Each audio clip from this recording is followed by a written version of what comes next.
Olá, sou Lília, Dobrovolschi de Carvalho Augusto, aluna do programa de pós-graduação da Universidade Federal do Paraná, e estou fazendo, então, um doutorado em métodos numéricos em engenharia.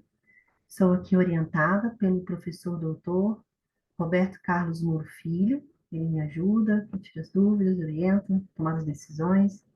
E hoje eu vim aqui com o propósito de finalizar, então, a disciplina individual de estudo, do terceiro trimestre de 2022, e estou aqui então para trabalharmos e fazermos juntos aqui então a apresentação do que nós conseguimos desenvolver nesse trimestre, tá bom?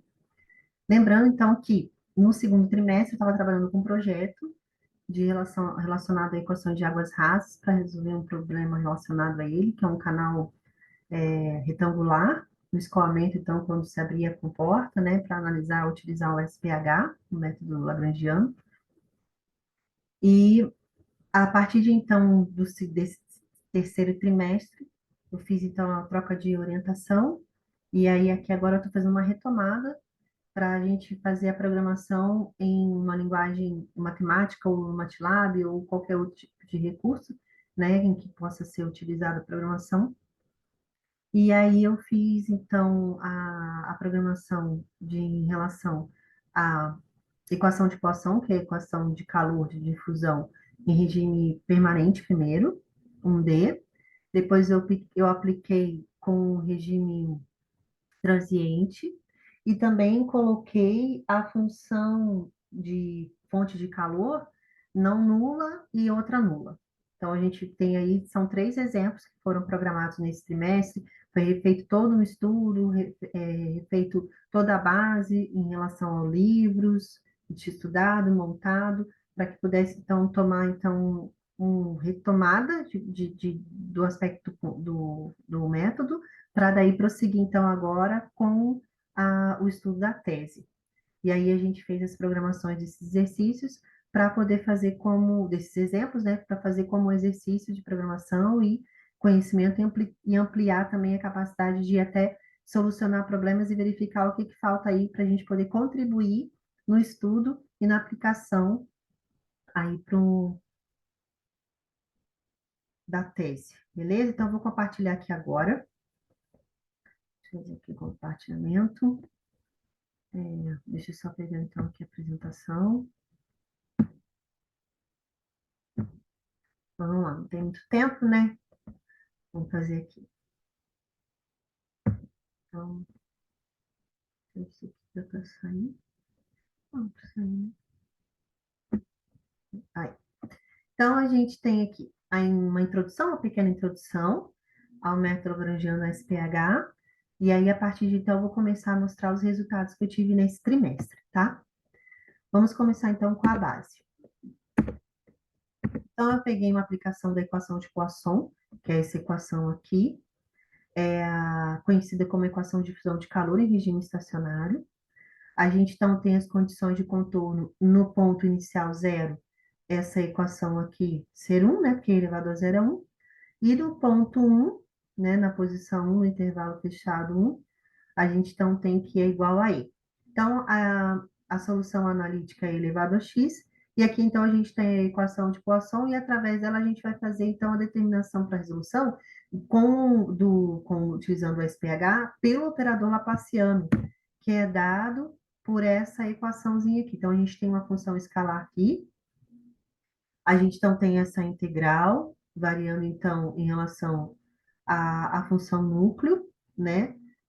Contada da partícula que eu estou avaliando com a partícula de sua vizinhança, através de um H, que é o espaço de influência que essas partículas que eu estou avaliando em relação às suas vizinhas vai ter com relação a ela. E aí, com isso, a gente obtém esse operador laplaciano pela função escalar através dessa equação aqui. Tá certo? Então, a gente tem aqui o módulo ao quadrado, a gente tem a distância entre as partículas, a gente tem a função da partícula no ponto, aqui da sua vizinha, e aqui é a minha função núcleo, que é a função suavizadora do meu problema. Então, aqui, o operador laplaciano, então, ele passa da integral aqui, ele passa a ser escrito, então, como um somatório, tá certo? Daí a gente tem a massa da, da partícula vizinha, dividido pela sua massa específica aqui, na função do valor da função no ponto da partícula que eu estou avaliando, daí da função, do valor da função da sua vizinha, o valor, então, desse módulo que é o R, elevado ao quadrado, aqui a distância entre as duas partículas, e, no caso aqui, o gradiente, então, é o relacionado com a função suavizadora, tá bom? O núcleo, que é aquela função suavizadora ali, a gente vai escrever, nesse caso aqui agora, aqui, ó, como esse gradiente aqui, como a primeira derivada do núcleo, tá certo? Então, o x é a distância entre as partículas, o h eu escolhi o valor 1, o r ele é o valor do k igual ao h, como eu escolhi k igual a 1, então fica aqui o h é igual ao r, tá bom? Então, aqui a gente tem h ao quadrado. E aqui, no caso, a gente pode verificar como esse x, ele é a distância entre as partículas e o raio também fica sendo o mesmo valor, nesse caso aqui, pelos k que eu escolhi igual a 1, né? Então, ficar igual ao h, que o h é a distância entre as partículas, então eu posso cancelar um termo aqui, ó, ao quadrado aqui,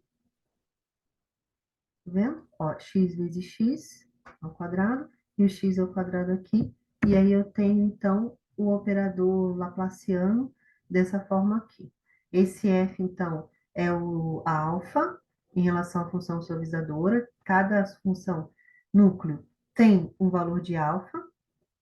O d é a dimensão que eu estou tratando, se é uma dimensão, duas dimensões ou tridimensional. E aqui é a primeira derivada da minha função núcleo. Ó, para vocês verificarem aqui. Esse parâmetro aqui, para a gente poder verificar qual que é o valor que eu vou escolher da minha primeira derivada, se é entre 0 e 1, se é entre 1 e 2, se é maior que 2, esse φ, ele é calculado como o R dividido pelo H. Como esse R é a distância, que é o próprio H, então meu φ vai ser igual a 1, ó. Então, eu vou escolher essa aqui que vai ser a minha função suavizadora, tá? Como o caso é unidimensional, o alfa é 2/3, então aqui vai ficar 2/3. E aqui vai ficar igual a h elevado a 1 mais 1, que vai ficar h ao quadrado. Então, a gente tem a função núcleo nesse formato aqui, ó. Então, vai ficar o h dividido por, perdão, o alfa, aqui. A gente tem, então, aqui, ó, essa o fiel, então, é essa que é a minha função núcleo, né? A primeira derivada dela. E aí coloquei fica igual a 1. E aí eu obtive, então, que a derivada primeira da minha função núcleo que eu vou utilizar vai ser o valor menos meio. Então, o meu fzão ali, a minha função aqui, ó, ele vai ficar o alfa, que é 2/3, esse aqui que é menos meio, o r, que é o próprio h, e o h que vai ficar igual a h ao quadrado. Então, a gente tem aqui, ó, essa aqui que vai ser o valor do f. Substituindo, então, no operador laplaciano, a gente tem aqui, ó, o f. Aí a gente tem... Ah, tá. No caso, primeiro a gente vai mostrar a primeira equação algébrica. Esse estaria já direto, não me lembrava da ordem do slide. Então, aqui agora a gente, então, tem que a equação de calor em regime permanente, que é a equação de coação sendo discretizada com o operador laplaciano, a gente consegue encontrar essa equação algébrica aqui, ó. Então, esse valor aqui, a minha função no ponto que eu estou avaliando com menos a função da vizinha, nós vamos chamar isso aqui do x, que é esse valor que a gente quer encontrar. O f de xi é o próprio b. E o a vai ser a minha matriz de coeficiente. E aí, então, a gente resolve aqui uma equação de sistemas lineares, e a gente parte, então, para a álgebra, encontrando, então, a vezes o φ igual a b. No caso, quando o i é igual a j, a gente calcula pelo somatório dele, ele vezes ele, né? No caso, porque só tem duas partículas aqui que interferem, que é a vizinha, a direita e a esquerda. Então, a gente vai calcular ele como duas vezes esse valor aqui, ele vezes ele duas vezes, né? Que é um somatório, ele mais ele, duas vezes esse mesmo valor aqui, menos. E quando I é diferente de J, a gente vai ter o cálculo a partir, a matriz de coeficientes vai ser dada a partir desse valor aqui. Então, agora que a gente vai substituir. Ó, para vocês poderem ter ideia da geometria, como que ela vai se relacionar, a gente escolheu um intervalo fechado de 0 a 1. No caso aqui, eu me baseei no trabalho do Luciano, tá certo? Para poder pegar essa geometria aqui, e também no trabalho do Adriano Takata, que foi a dissertação da tese, perdão, a dissertação do mestrado dele.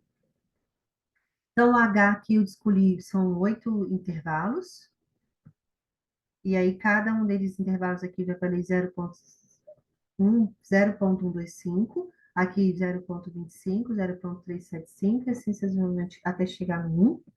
Se eu avaliar a partícula 3 aqui, ela tem vizinhos à direita, que é a 4, e a vizinha à esquerda, que é a 2. No caso da partícula 1, ela só tem vizinho à direita, que é a 2. No caso da partícula 9, só tem vizinhos à esquerda, tá certo? Então, aí que daí, no caso, são as condições de contorno que a gente já tem até dado pelo problema. Para resolver esse sistema de equações lineares, eu utilizei a matriz inversa. Então, eu calculei a matriz A de coeficientes, calculei a matriz inversa, coloquei, então, aqui a matriz inversa calculando o valor do B, que eu já tenho a solução dele, né? E a geometria escolhida, como eu falei, é um intervalo fechado de 0 até 1. Então, nesse caso, o meu volume vai ser o próprio valor do H. Como o meu volume, ele é dado pela, perdão, como a densidade é a massa dividido pelo volume, eu passei, então, o volume multiplicando depois a densidade aqui, a massa específica dividindo, então eu vi que o meu volume é a massa dividido pela sua massa específica, né, no caso das partículas. Ou seja, como o volume é igual ao H, no caso, a massa dividida pela sua densidade específica aqui, pela massa específica, perdão, é igual. E como K é igual a 1, que eu considerei K igual a 1, porque o R, esse R é um K vezes o H. Como K é igual a 1, então eu tenho que o R, que é o raio de influência, aqui, é igual ao H. Substituindo, então, para calcular a matriz de coeficientes, eu encontro que a matriz de coeficientes vai dar esse resultado aqui, certo? Ó, aqui, esse é H, o raio também é H, então fica H dividido por H, dá para simplificar. Aqui fica 1 sobre H ao quadrado. Menos meio vezes o 2 vai dar 1. Tá vendo aqui, ó?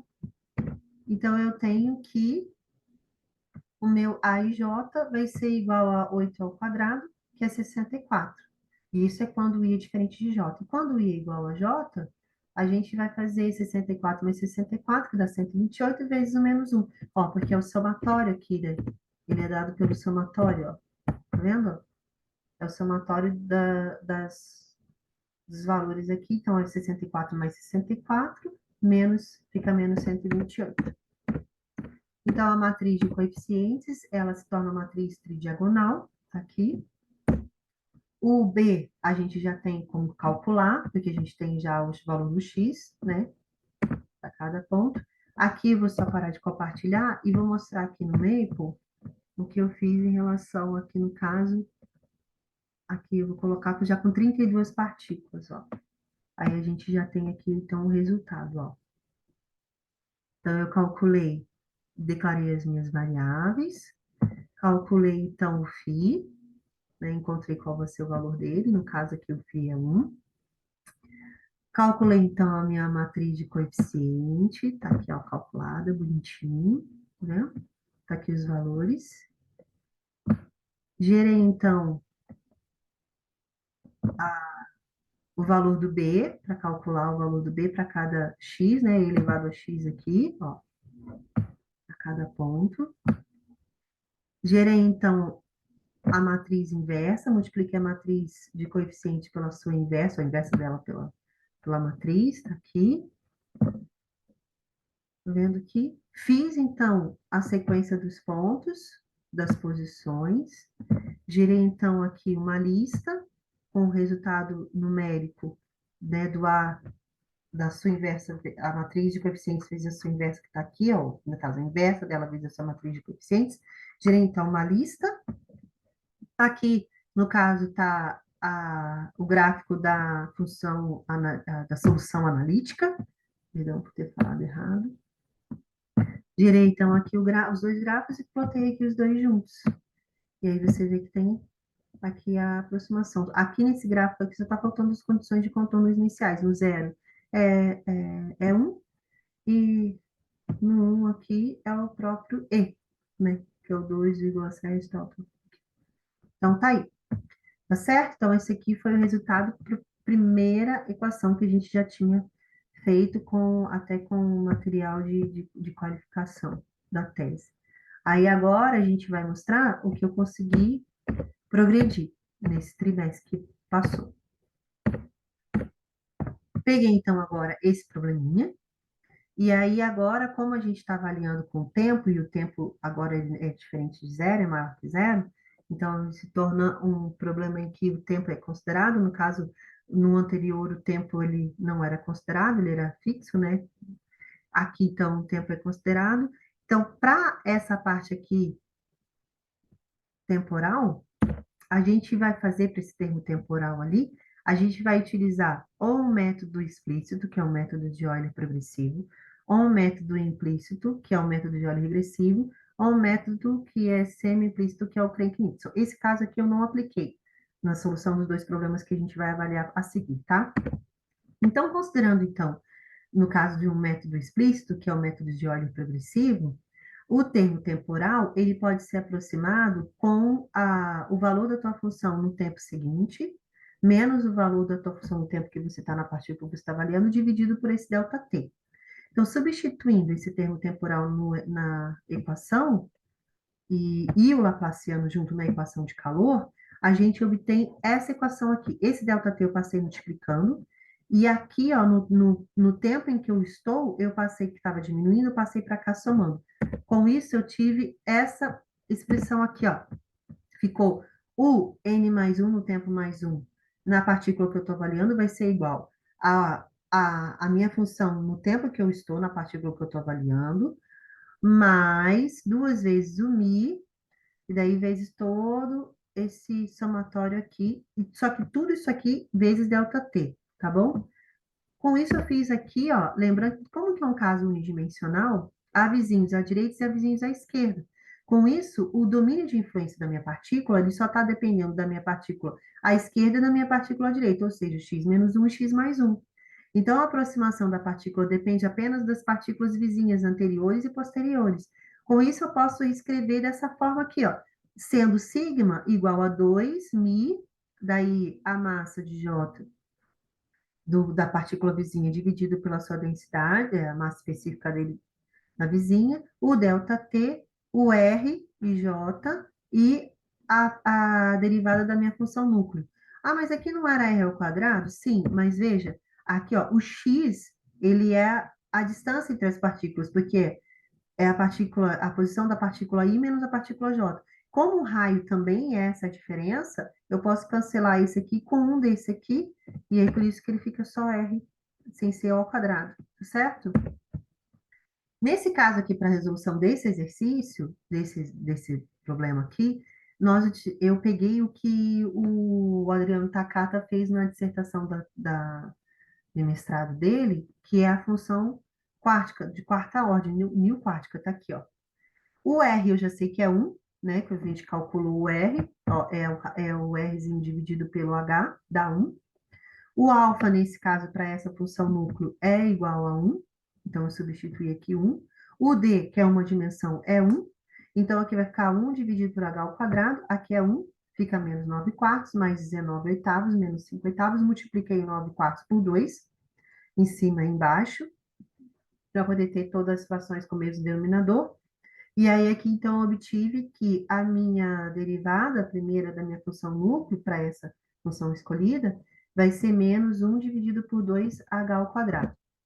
Como eu tenho ΔT substituindo lá no sigma que eu estava calculando, ficou menos ΔT dividido por h ao quadrado. Daí, nesse caso, eu substituí, então, já na discretização utilizando o método de Euler progressivo. E aí eu utilizei então no Maple, deixa eu só sair aqui para vocês verem, a solução aqui no regime, aqui ó, coloquei aqui ó, então, só para voltar aqui, deixa eu só subir aqui, fica mais fácil. Então a gente tem aqui a declaração das variáveis, eu coloquei o n igual a 100, porque o k eu considerei igual a 1. No trabalho do Adriano, ele fez k igual a 2 e o h multiplicado pelo valor do espaçamento entre as partículas, 0,99. Então, eu considerei o H igual a 1, eu considerei o K igual a 1, no trabalho dele ele considerou outros valores. Até no trabalho que ele apresenta, ele conseguiu a aproximação já com 20 partículas. Isso daí, de repente, até um exercício que eu posso fazer agora para testar e comparar utilizando os mesmos parâmetros que ele fez. Aqui eu mantive os parâmetros que eu já estava utilizando só para termo de programação mesmo, né? Como exercício para programar, utilizando o método, aquele problema que a gente quer resolver. Então, eu coloquei aqui o valor do B, nesse caso aqui não é o B, né? Do primeiro exemplo que a gente está falando, estou fazendo aqui agora, só chamei de B por chamar.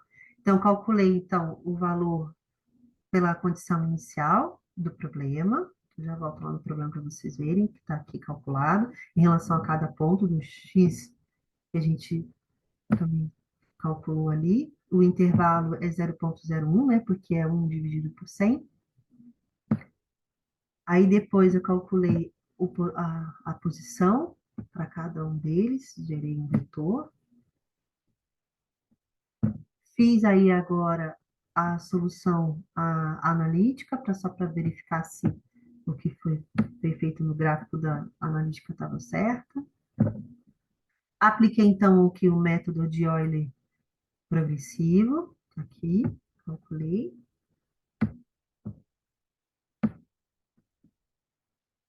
Gerei uma lista da posição com os resultados aqui, numéricos.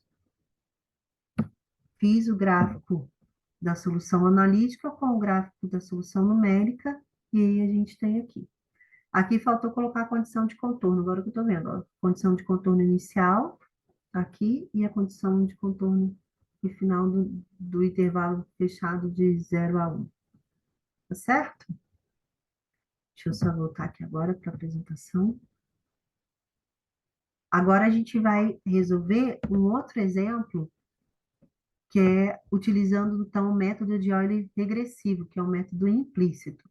Ao invés de sair no tempo mais um, no tempo menos um aqui, ó. Então, aqui o termo temporal é aproximado dessa forma aqui, pela equação 20, que vocês podem ver. Substituindo a equação 20 e o Laplaciano na equação de calor, a gente obteve essa equação aqui, a 21. Da mesma forma análoga, há um método explícito, também tomei o domínio de influência dessa partícula à esquerda e à direita, né, anterior e posterior, e encontrei, então, essa expressão aqui, que é a expressão da discretização utilizando o SPH, já com aplicação tanto do termo temporal como do Laplaciano, tá bom? O sigma a gente já sabe como calcular, já sabe até o valor dele. O problema aqui agora apresentado tem uma fonte de calor que não é nula. A solução de condição, perdão, a condição inicial do problema agora é essa aqui, e as condições de contorno em 0 igual a 0 e 1 igual a 0. E a solução analítica é dada por essa expressão. Então, a gente também resolvi no Maple, né, que agora vocês vão poder verificar. Fiz a programação dele, agora com o método implícito, e tive aqui ó, tudo certinho. Ó. Deixa eu só voltar aqui para vocês verem. Ó. Coloquei, então, o método numérico aqui, ó, no caso, né, pelo SPH, a discretização no meu domínio utilizando o SPH. Fiz do mesmo jeito, gerei a sequência, através das posições, a lista ali, né? Ali a lista. Coloquei a solução analítica e aí a solução numérica com os pontinhos aqui. E aí a gente teve, então, a resposta. Então é isso. Espero que tenha. Deixa eu só apresentar aqui. Eu fiquei bem satisfeita com o progresso, né? Já foram já 3 exemplos resolvidos com SPH. E aí agora o próximo desafio vai fazer, em vez de ser um D, vai ser 2D. Tá certo? Então, deixa eu terminar aqui a compartilhar. Agradeço a todos aí a paciência e espero que todos tenham um ótimo ano e até agora, se Deus quiser.